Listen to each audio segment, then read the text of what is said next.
Certains espaces, cette pandémie exacerbe les tensions. C'est le cas à Lesbos, en Grèce, dans le camp de réfugiés de Moria. Une situation que dénonce notre invité, le père Maurice Joyeux. Vous êtes membre du service jésuite des réfugiés internationaux. Je vous remercie beaucoup de réagir sur notre antenne, de nous partager ce que vous constatez sur place. Alors, à l'image de ces tensions, nous avons appris cette semaine, mercredi, la mort d'un adolescent afghan poignardé par un de ses compatriotes, donc devant le camp. On le sait, à l'origine de cette situation, il y a des milliers de migrants qui sont rassemblés dans des conditions absolument épouvantables.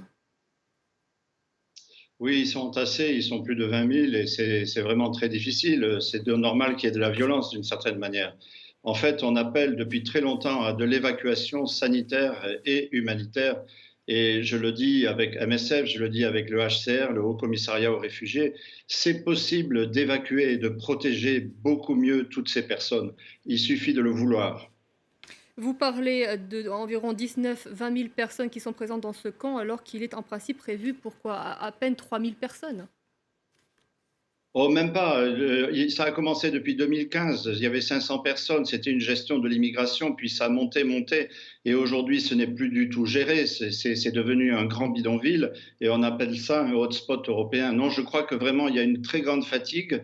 Il ne s'agit pas de mettre sur le dos des Européens qui sont déjà très épuisés et inquiets quelque chose de grave en plus, mais simplement de ne pas laisser les angles morts des hotspots dans notre réflexion stratégique contre l'ennemi commun, qui est le coronavirus en réalité. Et il s'agit aussi de protéger la population grecque et de nous protéger Européens.